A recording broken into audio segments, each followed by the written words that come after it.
انا بنتي يا حراميه. حرامتي بس يا ست هانم والله العظيم، ده حته الجبنه والرغيف اللي انت اديتهم لي الصبح عشان خاطر افطر بيهم شلتهم عشان اوديهم لعيالي عشان ما كلوش حاجه من امبارح. انا ما اعرفش الكلام ده، انا ما اعرفش غير انك حراميه وبنتي. ما تصعبليش كده، اوعي تفكري انت هتصعبي عليا. يا ست هانم بالراحه بس هفهمك. تعالي بس كده بالراحه. ايه يا زباله حراميه؟ مش تطلعي بره والبيت هنا ما تخشوش. مش عايزه اسمع منك حاجه يا حراميه. هنا ما تخشيش، انت سامعه؟ اسمعيني بس هفهمك والله. اطلعي بره. اسمعي يا ست هانم، انا ماليش يا ست هانم. هلا مش دي ام باسم جارتني؟ هي دي ام اليتامى، وهي جايه بتعمل ايه هنا؟ طالعه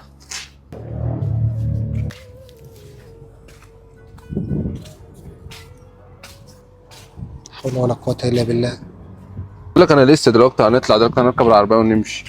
يا بيه خلاص ماشي يا بيه، والنبي يا بيه شوف لي شغلانه ان شاء الله، لو حتى امسح لك العربيه. يا ست شغلانه على والله الحال من بعضه، اتكل على الله. والنبي يا بيه لو اي حاجه اي شغلانه انا موافقه بيها. يا ست الكل والله الحال من بعضه، اتكل على الله. حال من بعضه إيه؟ انت ما شاء الله معاك عربيه مش مع حد، امسحها لك والنبي وتراضيني. يا ست انا ماليش انا في الشغل ده، اتكل على الله. ما والنبي مش يا بيه. عايزك انا تشتغلي لي يا ست. عيالي ما كلوش حاجه من امبارح، ان شاء الله ربنا يسترك. لا حول ولا قوه الا بالله.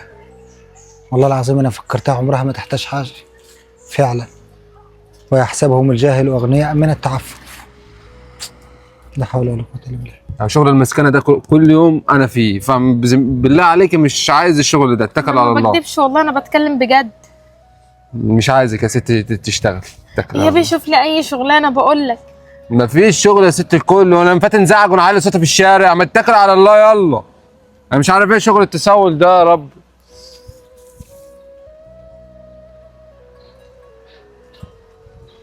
لو سمحت يا استاذ، نعم. هي الست اللي ماشيه دي كانت عايزه منك ايه؟ الست دي كانت بتدور على شغل وبتقول لي شغلني معاك وبتاع، وانا ليش انا في الكلام دي؟ بس انت عملتها بطريقه مش كويسه يعني. طب انت ما تعرف قلت لها انا الظروف مش ايه؟ محتاجك، وقلت لها اتكل على الله. بتقول لي مش عارف ما اكلتش عليها من امبارح ماليش دعوه بحد يا استاذ، انا كل يوم في المشاكل ديت يعني. اليوم في المشاكل ديت، ما هو محدش بيحس بحد فعلا. ماشي بعد اذنك. اتكل على الله.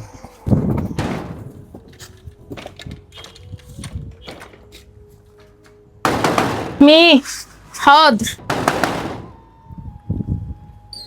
مين اللي كان بيخبط عليا؟ ايه ده؟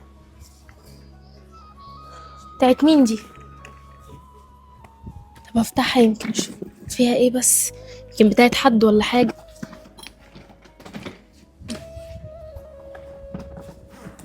بسم الله الرحمن الرحيم.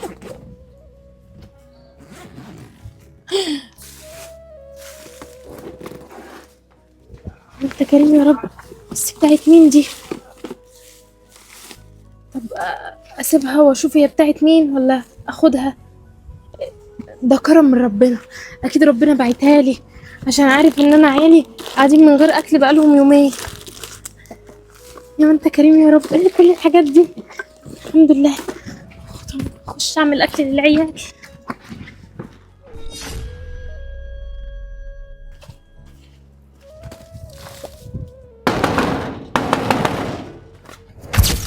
استاذ بسيوني.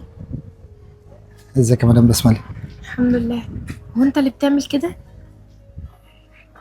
انا اللي بنعمل كده. طب وانت بتعمل كده ليه يا استاذ بسيوني؟ عشان انت جارتي والجار للجار، وانا بصراحه ما كنتش نعرف انك انت محتاجه، لانك انت دايما متعففه عن السؤال وعن الطلب. يا ريتك بتروحي بعيد عننا خالص عشان تشتغلي. فانا شفت كل حاجه، الحدث اللي حصل معاكي مع الست هانم اللي كرشيتك دي، وشفت كنت بتحايلي على الناس عشان تشتغلي فعلا. ويحسبهم الجاهل اغنياء من التعفف. يعني انت بتبهدلي نفسك عشان مش حابه تمد ايدك للناس، فهنيجي انا مش هنقف جنبك يا جارتي. بعدين الرسول صلى الله عليه وسلم وصى على 7 جار، فانا لازم ناخد بالي منك والحاجات ديت لليتامى. يمكن ربنا يجازيني خير. مش عارفه والله اقول لك ايه يا استاذ بسيوني، بس انت فعلا عملت معايا اللي محدش عارف يعمله. ست انت جارتي والله، ودي وصيه الرسول صلى الله عليه وسلم. وبعدين انت لو احتجت اي حاجه اديك خلاص انت كشفتيني، وانا بيتي قريب منك ما فيش اي مشاكل. فانت بتعالي واللي انت عايزاه كله تحت امرك. على فكره انا هنشوف لك شغل في الشركه اللي انا شغال فيها. يا ريت يا استاذ بسيوني. ماشي، انت مش عايزه حاجه؟ الله يخليك، ما تحرمش مني. اتفضلي.